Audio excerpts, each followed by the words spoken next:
నమస్తే. Welcome to Suman TV.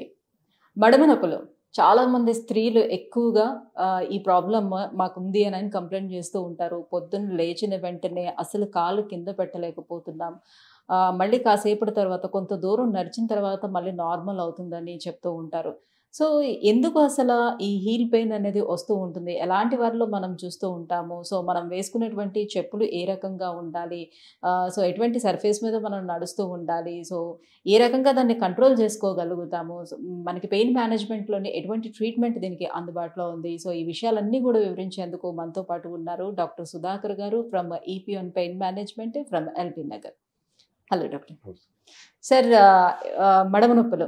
So, స్త్రీ అంటే ఎక్కువగా కంపేర్ చేసుకుంటే మనం మెన్‌లో కన్నా విమెన్‌లోనే ఎక్కువగా ఈ కంప్లెయింట్ మీ దగ్గర కూడా వస్తుంటాయి కాబట్టి కంప్లెయింట్స్ చూస్తున్నాం. సో, ఎందుకు స్త్రీలలో ఎక్కువగా చూస్తూ ఉంటాము? అండ్ ఎలాంటి వారిలో అంటే వాళ్ళ ఈ పామ్ అనేది ఏ రకంగా ఉండే వాళ్ళలోనే మనం ఎక్కువగా చూస్తాము? ఎందుకు వస్తూ ఉంటాయి? హీల్ బోన్ పెయిన్ అంటే హీల్ బోన్ పెయిన్ మడమ నొప్పులు చాలా కామన్గా చూస్తుంటామండి. దాన్ని ప్లాంటర్ ఫేషియటిస్ కూడా అంటుంటాం. సో ఇది ఫీమేల్లో కొద్దిగా ఎక్కువ ఉంటుంది, ఫీమేల్స్లో ఎక్కువ ఉంటుంది కంపేర్ టు మేల్. ఇది మెయిన్గా ఎలాంటి వాళ్ళలో చూస్తామంటే, ఒకటి ఫ్లాట్ ఫుట్ ఉన్న వాళ్ళ లోపల, తర్వాత రెండోది హార్డ్ సర్ఫేస్ మీద చెప్పులు లేకుండా ఎక్కువసేపు నిలబడ్డా, ఎక్కువసేపు నడిచిన, ఆర్ హార్డ్ సర్ఫేసెస్ మీద బేర్ ఫుట్ ఎక్కువ నడిచిన, ఆర్ కొంతమంది ఇప్పుడు డాన్సింగ్ చేసే అలవాటు ఉంటుంది.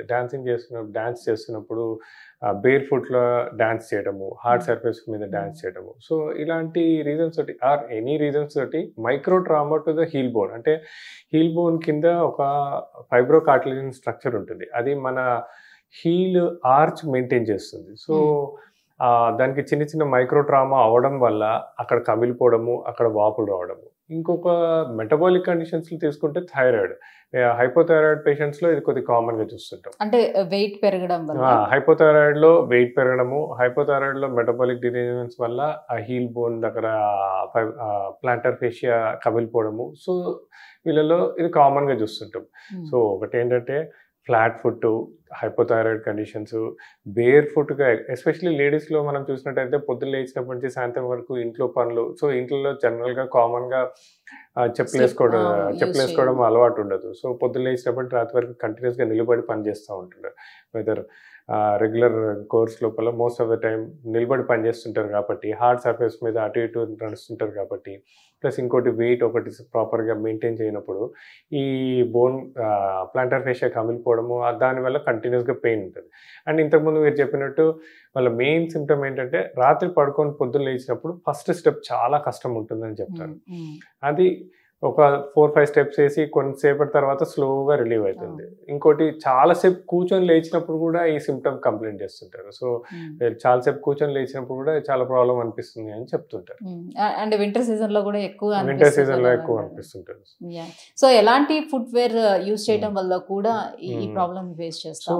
ఫుట్ వేర్ అనేది ఎలా ఉండాలి అసలు యాక్చువల్లీ? అదే ఇలా ప్లాంటర్ ఫేషియా తోటి సఫర్ అవుతున్న వాళ్ళకి వచ్చినప్పుడు అయితే ఫస్ట్ సింపుల్ హోమ్ రెమెడీస్ చెప్తాం. దాంట్లో సాఫ్ట్ చెప్పలు ఒకటి, ఇంట్లో కూడా ఎంత వీలైతే అంత సాఫ్ట్ చెప్పులు వేసుకోమని చెప్తాము.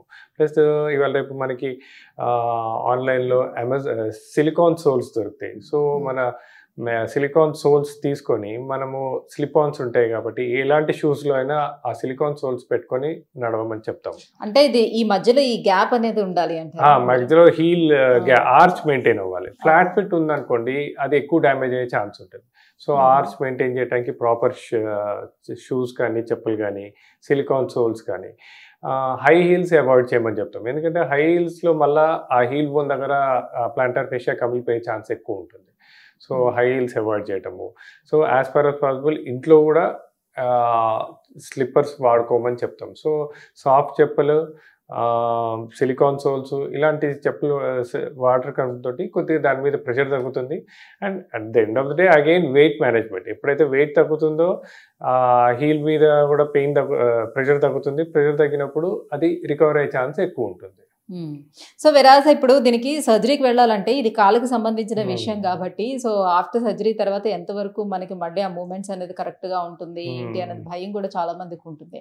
సో వితౌట్ సర్జరీ అసలు దీనికి ఎలాంటి ట్రీట్మెంట్ పెయిన్ మేనేజ్మెంట్లో అయితే మనకి అవైలబుల్ ఉంటుంది, ఎలా చేస్తారు, దీని ప్రొసీజర్ ఎలా ఉంటుంది? సో మా దగ్గరికి ఎప్పుడైతే ఇలాంటి సిమ్టమ్స్ తోటి వస్తారో ఫస్ట్ థింగ్ వాళ్ళని క్లినికల్గా ఎగ్జామిన్ చేస్తాము. తర్వాత ఒక స్కాన్ చేస్తాం. స్కాన్ లోపల ఏంటంటే మేము చూసేది ఏంటంటే ఆ ప్లాంటర్ ఫేషియా థిక్నెస్ ఎంత పెరిగింది అని చూస్తాం. చూసి ఎంతవరకు ఇన్ఫ్లమేషన్ ఉందని చూస్తాం. తర్వాత ఇలాంటి వాళ్ళలో కొంతమందిలో క్రానిక్ ఇరిటేషన్, క్రానిక్ ఇన్ఫ్లమేషన్ వల్ల అక్కడ హీల్ బోన్ కొద్దిగా పెరగడము, దాన్ని క్యాల్కేనియల్ స్పర్ అంటారు.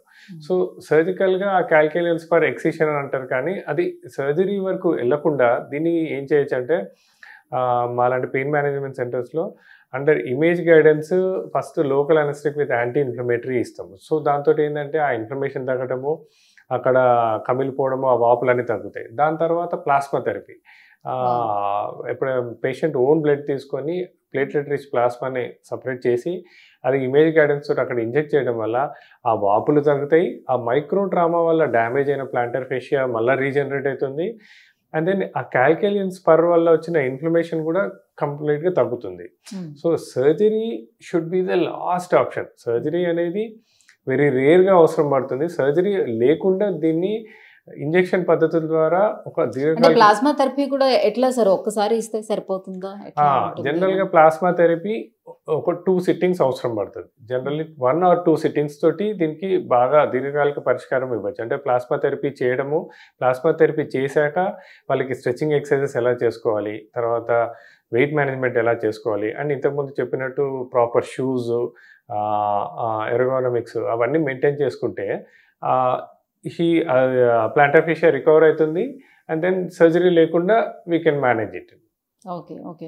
సో మళ్ళీ ఇలా చేసుకున్న తర్వాత ప్లాస్మా థెరపీ చేసుకున్న తర్వాత కూడా వాళ్ళు రెగ్యులర్ నార్మల్ వాకింగ్కి దానికి వెళ్ళొచ్చా? జాగింగ్, వాకింగ్ లైక్ ఎలాంటి సర్ఫేస్లో మళ్ళీ చేసుకోవాల్సి ఉంటుంది? థ్రెడ్మిల్స్ లాంటిది చేయొచ్చా? ఎస్, ప్లాస్మా థెరపీ తర్వాత కూడా మళ్ళీ వెళ్ళిపోవచ్చు. Back to their routine activities, regular activities వెళ్ళచ్చు. But you have to give some time. అంటే అట్లీస్ట్ ప్లాస్మా థెరపీ చేసుకొని ఒక 1-2 months. సో ఈ 1-2 months ఏంటంటే స్ట్రెచింగ్ ఎక్సర్సైజెస్ అవన్నీ నేర్పిస్తాము. ఆ స్ట్రెచింగ్ ఎక్సర్సైజ్ చేసుకోవడం, తర్వాత ఒక ప్రాపర్ షూస్ వేసుకోవాలి. అంటే వాకింగ్కి వెళ్ళినా, జాగింగ్కి వెళ్ళినా. అండ్ ఇంతకుముందు నేను చెప్పినట్టు వాకింగ్, జాగింగ్ అవన్నీ హార్డ్ సర్ఫేస్ మీద చేయకూడదు. ఎస్పెషలీ మన తార్ రోడ్, సిమెంట్స్ రోడ్ మీద walking should be avoided. Walking tracks మీద కానీ, మట్టి మీద కానీ, గడ్డి మీద కానీ వాకింగ్ చేయాలి. రెండోది ప్రాపర్ షూస్ వేసుకోవాలి. థర్డ్ థింగ్, ఇంట్లో కూడా ప్రాపర్ సాఫ్ట్ చెప్పులు వేసుకొని నడవాలి. సో ఇలాంటి ప్రికాషన్స్ తీసుకున్నారంటే they can again go back to their routine activities. అంటే లైక్ జాగింగ్, స్కిప్పింగ్ అలాంటివన్నీ రెగ్యులర్ యాక్టివిటీస్కి వెళ్ళిపోవచ్చు. ఓకే. సో జనరల్లీ కొంచెం పెయిన్ అనేది లైక్ అన్బెరబుల్గా ఉండేటప్పుడు ఇంట్లో ఎలాంటి చిట్కాలు ఏం పాటించవచ్చు? అంటే ఇంట్లో అపార్ట్ ఫ్రమ్ నేను ఇంతకుముందు చెప్పినట్టు సాఫ్ట్ చెప్పులు వేసుకోవడమే కాకుండా హోమ్ రెమెడీస్ లైక్ వామ్ వాటర్లో రాక్ సాల్ట్ వేసి దాంట్లో కాలు కొంచెం దాంట్లో పెట్టడం, అలా మార్నింగ్ ఈవినింగ్ ఒక 15 minutes. దీంట్లో స్వెల్లింగ్ అనేది కూడా చూస్తామా సార్? ఎస్, హీల్ బోన్ దగ్గర కొద్దిగా స్వెల్లింగ్ వస్తుంది. అంటే patient can feel it, but స్కాన్లో మాకు బాగా క్లియర్గా తెలిసిపోతుంది. When we do high resolution musculoskeletal scanning, దాంట్లో మాకు ఆ థిక్నెస్ బాగా తెలుస్తుంది. ఓకే. సో ఆ థిక్నెస్ ఎప్పుడైతే బాగా ఎక్కువ ఉంటుందో first thing local anaesthetic with anti inflammatory ఇచ్చినప్పుడే వాళ్ళకి ఒక 70% రిలీఫ్ వచ్చేస్తుంది. దాని తర్వాత ఫర్దర్గా ప్లాస్మా థెరపీ ద్వారా ఆ డ్యామేజ్ అయిన టిష్యూని రీజనరేట్ చేయటము, అండ్ ఇంకా ఏమైనా కమిలిపోయిన వాపులు ఉంటే అవన్నీ కూడా తగ్గిపోతుంది ప్లాస్మా థెరపీ ద్వారా. Right. Thank you sir, thank you so much. So pain మేనేజ్మెంట్లోని మనకి హీల్ పెయిన్కి ఎలాంటి ట్రీట్మెంట్ అందుబాటులో ఉంది, సో ఎటువంటి ప్రికాషన్స్ మనం తీసుకోవాలి, ఈ విషయాలన్నీ కూడా తెలియజేసినందుకు thank you so much. Thank you.